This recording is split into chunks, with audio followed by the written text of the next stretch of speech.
Hello everyone, and welcome to the Commander's Forge.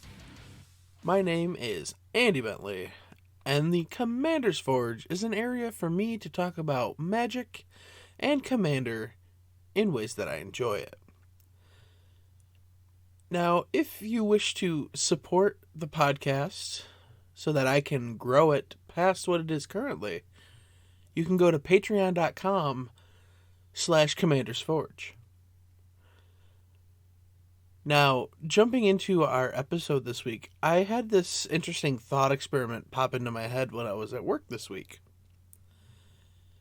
What cards are out there that, if they were color shifted into white, would help it immensely?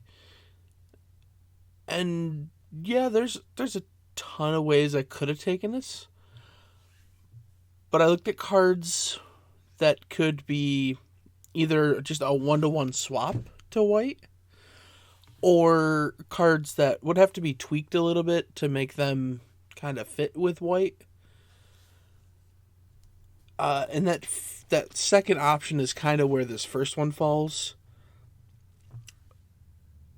with Primeval Titan.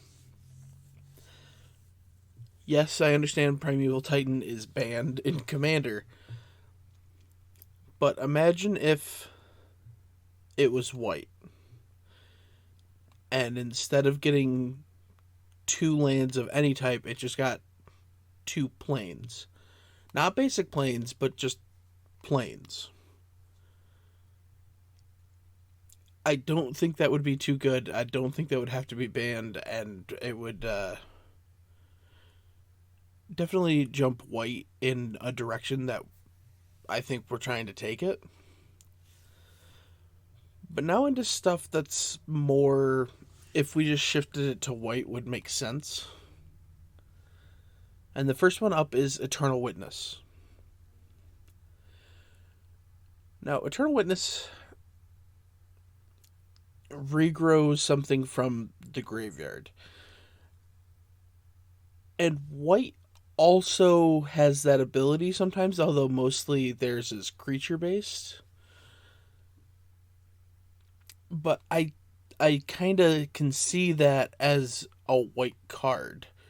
Like, don't change anything about it other than the colored pips to white, and I feel like that card's fine. The same thing I can really say about the next card that I thought about, which was Heroic Intervention. One of the things white does very well is protect creatures. Although most of theirs is a targeted protection, they do have some that protect your team. And Heroic Intervention, it gives indestructible and hexproof. Sure, hexproof may not be the best white ability, but I feel like we could make it work. After that, I was thinking about Guardian Project.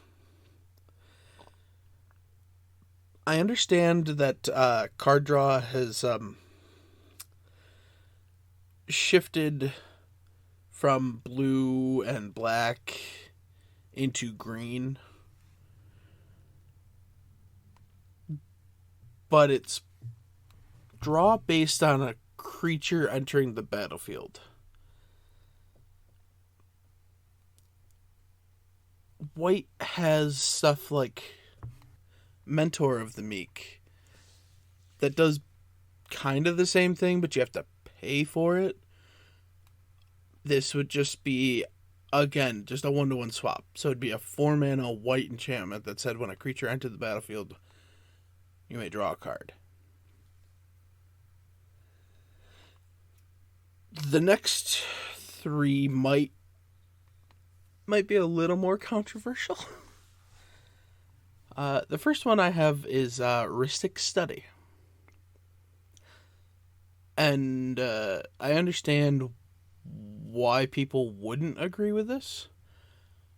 But one of the things that white does is tax effects.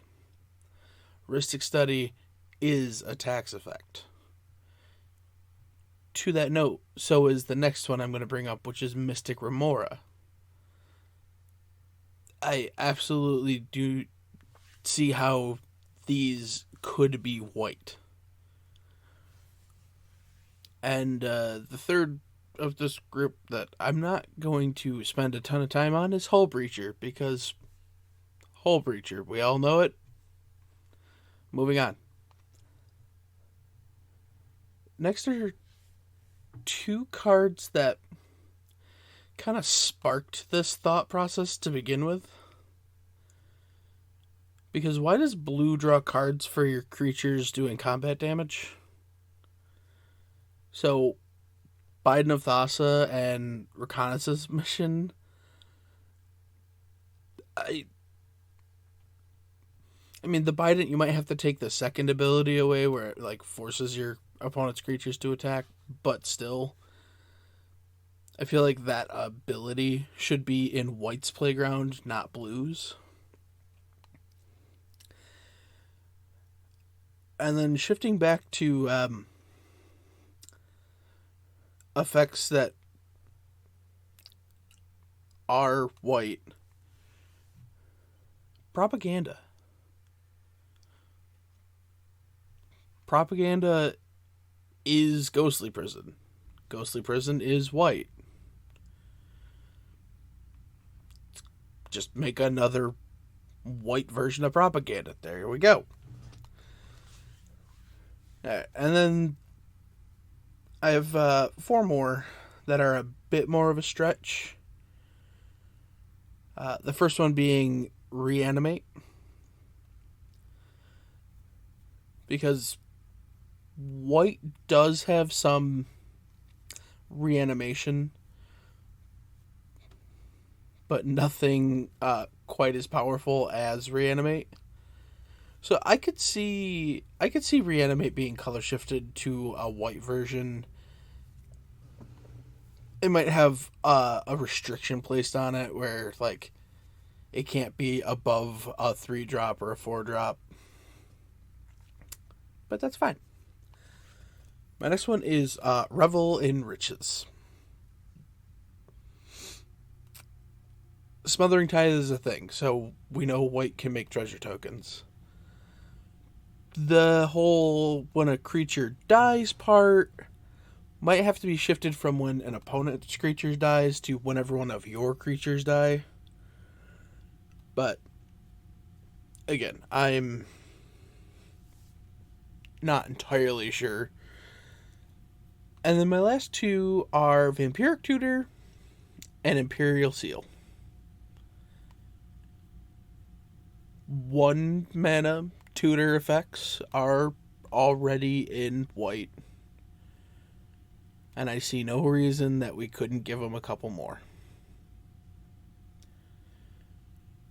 Now, I want to top off this section by just saying that I am in no way a card designer or a game designer. I am a nerd on the internet with a culinary degree, 10 years of culinary experience on top of that makes airplane parts. Okay? Alright, I'm going to kick this over to an ad, and then when we come back, we're going to talk about some Time Spiral reprints that I am happy to see.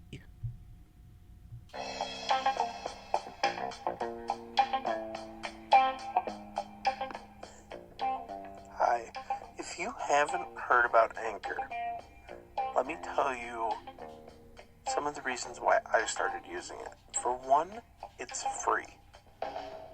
There's no subscription fee, you don't have to pay for anything. Second, it gives you all of the editing software you need for everything you're going to do. Beyond that, it helps distribute your podcast to so many different places, including Spotify, Google Podcasts, Apple Podcasts. It's amazing. Not only that, but they offer to sponsor you. Right there. That's it. Just by recording podcasts. They will pay you based on the number of listens it gets.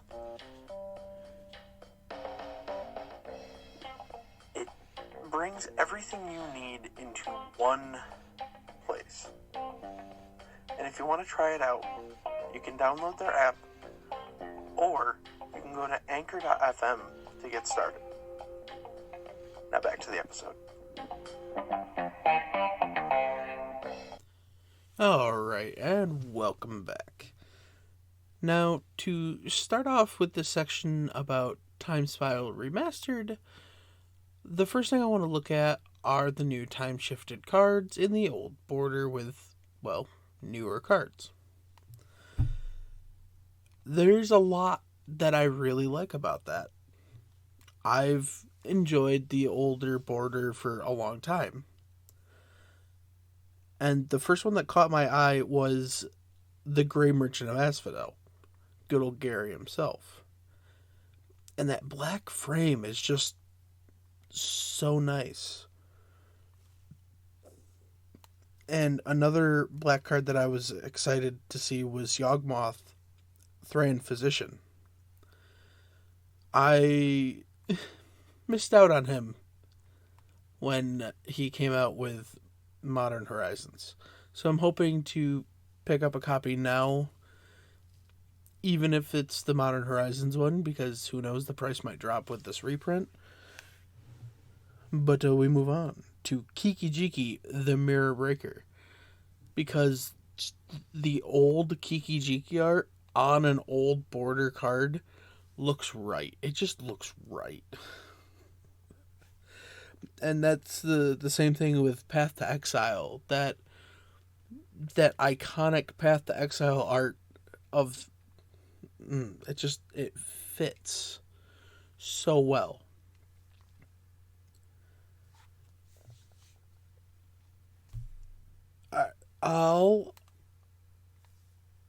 The Baral, Chief of Compliance, and the Dreadhorde Arcanist, I really like, but I also just want both of them to throw into my Adeliz deck. And I couldn't pick out any specific artifacts or lands because I think they all just look amazing. But okay, that's enough about the time-shifted cards. When I look at the set proper, there's a lot of cards that I would like to get my hands on, but there's a few that I am more excited to get my hands on than the rest. And that starts with Damnation. Because Damnation is, and has always been, an expensive card. So it would be nice to have another 1 or 2 copies of it, so if I need it for a deck, I can just kind of throw it in there. The next one is not historically an expensive card, but it'll be nice to get my hands on it, and that is Krovax, the Ascendant Hero. He might be 6 mana, but I feel like I can make room for him in my Linden deck. We'll see. Next we have Pact of Negation. I don't play a ton of blue decks, but a free counterspell in Adeliz might not be a bad thing. Yeah. Summoner's Pact, which is the green version of the Pact, isn't the strongest, but getting a creature out of your deck and into your hand is always a good thing.